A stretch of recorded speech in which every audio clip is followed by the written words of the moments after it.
so? Is your truck bulletproof? No, mine's definitely not. Exactly. And if I shot mine with my bow, it'd go right through it. 100%.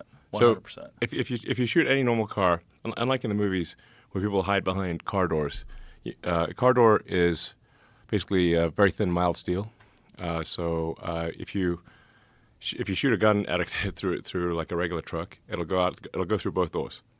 So